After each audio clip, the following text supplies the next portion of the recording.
Imagine que você está caminhando pelas ruas tradicionais do bairro do Tatuapé, na zona leste de São Paulo. Entre sobrados antigos, comércios locais e o movimento frenético de uma das regiões mais vibrantes da capital, algo começa a surgir no horizonte, desafiando a gravidade e mudando completamente a silhueta da cidade. Não é apenas mais um prédio de luxo ou um condomínio residencial comum.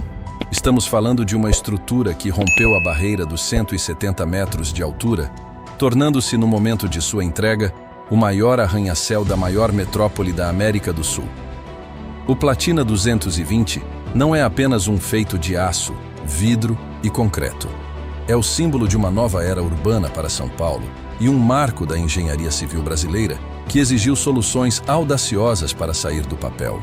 Mas como exatamente se constrói um gigante dessa magnitude em meio a um bairro já densamente povoado? Quais foram os desafios técnicos ocultos sob as fundações e como essa estrutura suporta os ventos e o próprio peso colossal?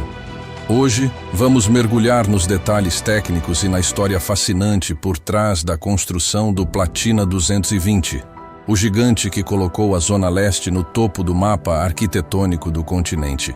Para entender a grandiosidade do Platina 220, precisamos primeiro olhar para o contexto histórico da verticalização em São Paulo. Por décadas, o centro da cidade e a região da Avenida Paulista foram os palcos das maiores ambições arquitetônicas. O edifício Martinelli, o Banespa e o Mirante do Vale foram, durante muito tempo, os detentores dos recordes de altura. No entanto, a cidade começou a se expandir de forma horizontal, e a legislação urbana impôs limites que seguraram o crescimento vertical por anos. O surgimento do Platina 220 marca uma quebra nesse paradigma. Ele faz parte de um projeto muito maior chamado Eixo Platina, uma iniciativa de desenvolvimento urbano que visa criar um novo polo de negócios, cultura e lazer fora do eixo tradicional do centro expandido e da região da Faria Lima. A ideia era transformar o Tatuapé em um centro autossuficiente, onde as pessoas pudessem morar, trabalhar e se divertir sem atravessar a cidade. E para simbolizar essa transformação, era necessário algo monumental. O projeto arquitetônico do Platina 220, assinado pelo escritório Achas Arquitetura e Design, foi pensado para ser um edifício de uso misto. Isso significa que, dentro de uma única torre, temos diferentes ecossistemas coexistindo. Lojas no térreo, unidades de hotelaria, apartamentos residenciais, conjuntos comerciais e lajes corporativas nos andares mais altos. Essa versatilidade é uma tendência global nas megacidades, pois otimiza o uso do solo e reduz a necessidade de deslocamentos longos. Mas, do ponto de vista da engenharia, o uso misto adiciona camadas extras de complexidade. Pense nas prumadas de hidráulica, nos sistemas de elevadores que precisam servir a diferentes públicos e nas normas de segurança contra incêndio que variam para cada tipo de ocupação. Tudo isso precisava ser harmonizado em uma estrutura que se afunila conforme ganha altura, criando um visual escalonado que ajuda na aerodinâmica e na estética do prédio. A construção de qualquer arranha-céu começa, curiosamente, cavando muito fundo. Antes que o primeiro andar pudesse ser visto da rua, meses de trabalho intenso ocorreram abaixo do nível do solo. O terreno no Tatuapé apresentava desafios geológicos específicos. Para sustentar as dezenas de milhares de toneladas da torre, foi necessário um sistema de fundações profundas de alta performance. Foram utilizadas estacas barrete de grande profundidade que penetram nas camadas mais resistentes do solo para garantir que o prédio não sofra recalques diferenciais, ou seja, que ele não se incline ou apresente rachaduras devido à movimentação da terra. O bloco de coroamento, a peça de concreto que une todas as estacas e serve de base para os pilares principais, é uma das maiores massas de concreto já despejadas em uma obra desse tipo em São Paulo. Foram horas de concretagem ininterrupta, com dezenas de caminhões betoneira, chegando em um fluxo coordenado para garantir que a cura do concreto fosse uniforme e livre de juntas frias que pudessem comprometer a integridade estrutural. À medida que o Platina 220 começou a subir, a logística se tornou o maior quebra-cabeça da obra. Imagine gerenciar a subida de materiais, operários e equipamentos em um canteiro de obras cercado por ruas movimentadas e prédios vizinhos. A utilização de gruas de alta capacidade foi fundamental. Essas gruas, que parecem guindastes fixos no topo do prédio, precisavam ser telescopadas ou autoelevadas à medida que a construção avançava. Cada peça de aço, cada metro cúbico de concreto e cada painel de vidro precisava chegar ao andar correto no momento exato. O atraso em uma entrega poderia travar toda a linha de produção vertical.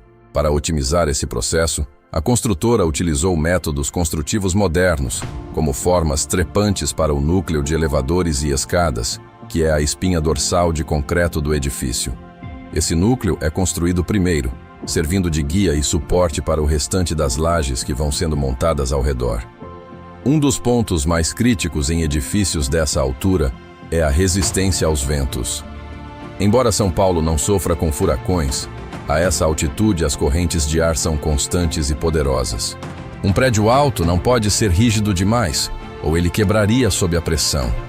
Ele também não pode ser flexível demais, ou os ocupantes sentiriam náuseas com a oscilação. Para resolver isso, o Platina 220 passou por rigorosos testes em túneis de vento, muitas vezes realizados em laboratórios especializados no exterior ou em universidades de ponta. Modelos em escala do prédio e de toda a vizinhança foram colocados sob ventos artificiais para medir as pressões em cada ponto da fachada. Com base nesses dados, a estrutura foi reforçada com um volume massivo de aço e concreto de alta resistência, o chamado concreto de alto desempenho, ou CAD.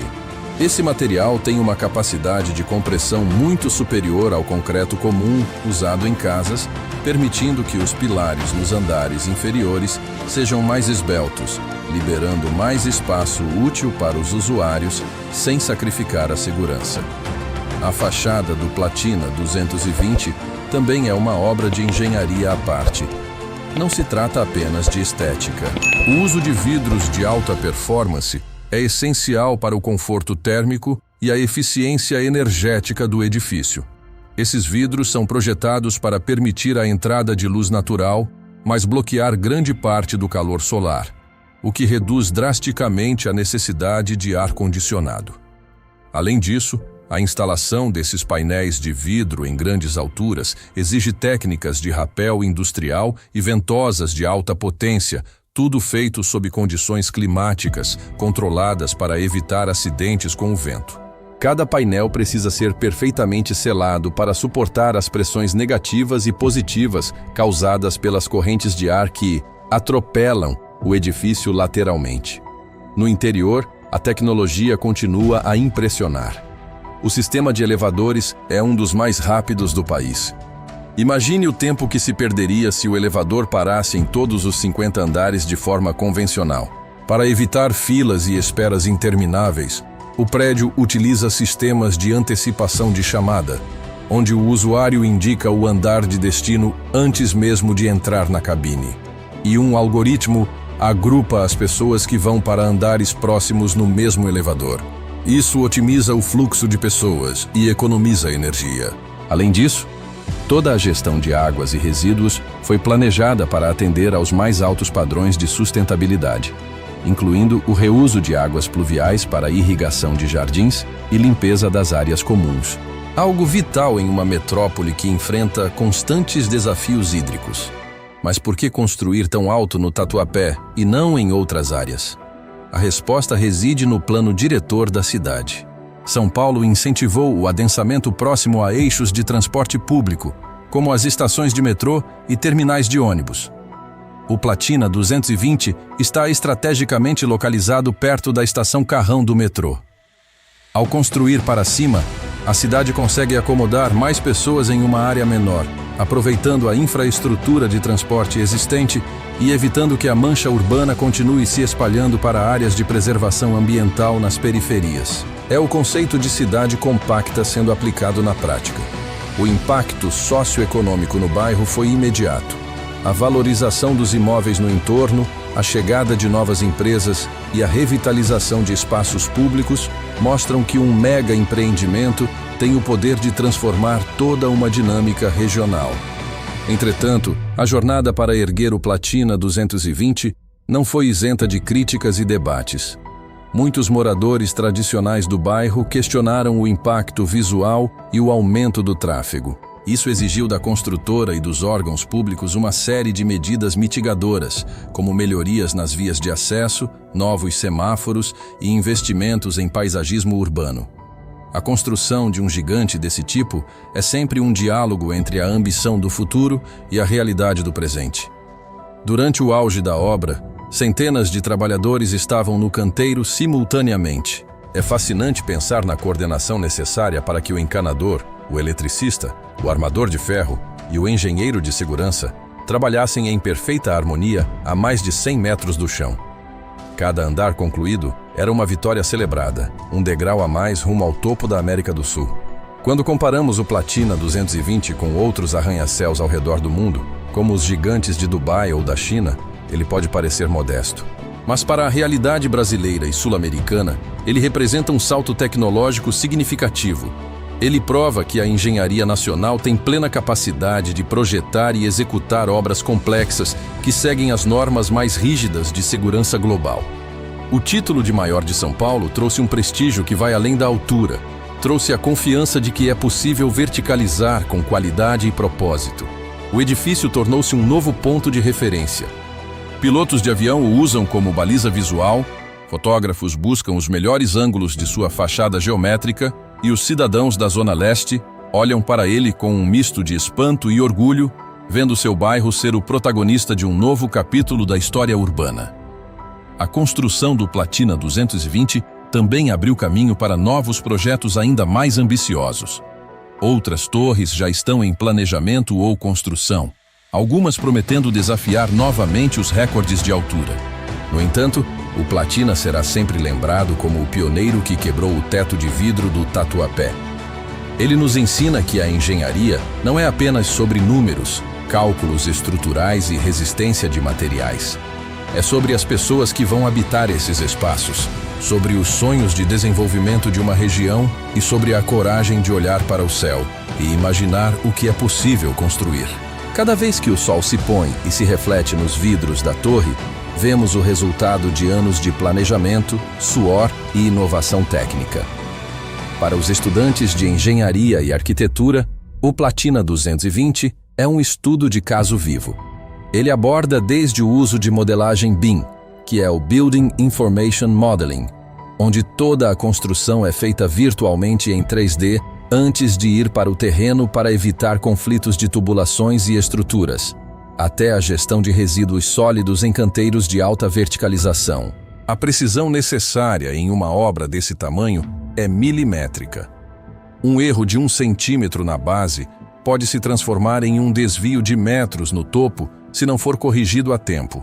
Por isso, o uso de sensores de prumo a laser e monitoramento por GPS foi constante durante a subida de cada pavimento. A segurança do trabalho também foi levada ao extremo, com redes de proteção, sistemas de ancoragem dupla e treinamentos rigorosos, garantindo que o recorde de altura fosse acompanhado por um recorde de segurança para todos os envolvidos. Ao final dessa jornada de construção, o que resta é um marco que redefine o skyline paulistano. O Platina 220 não apenas domina o horizonte da Zona Leste, ele desafia a ideia de que o progresso está concentrado em apenas um ponto da cidade. Ele é um testemunho da capacidade humana de moldar o ambiente, superando as limitações do solo e os desafios do clima para criar algo duradouro. É uma mega construção que, embora feita de materiais inanimados, pulsa com a energia de uma São Paulo que não para de crescer e se reinventar. Seja você um entusiasta da engenharia, um morador da cidade ou apenas alguém que admira grandes feitos humanos, é impossível ignorar a presença imponente desse gigante. Ele é a prova de que, com a técnica certa e uma visão clara, o céu é, literalmente, o limite. O Platina 220 agora faz parte do cotidiano da cidade, servindo como hotel para viajantes, escritório para mentes inovadoras e lar para centenas de famílias. Ele é o coração do eixo platina e o motor de uma transformação que está apenas começando. Enquanto novos prédios surgem e a tecnologia avança, a história de como esse arranha-céu foi erguido permanecerá como um exemplo de superação técnica e visão de futuro. São Paulo, com suas contradições e sua grandiosidade, encontrou no Tatuapé um novo pico de excelência. E assim, a maior metrópole da América do Sul continua sua marcha vertical, sempre buscando alcançar novas alturas e escrever novos recordes nas nuvens. Se você gostou de conhecer os segredos por trás dessa mega construção, não esqueça de se inscrever para mais conteúdos sobre as maiores obras do mundo.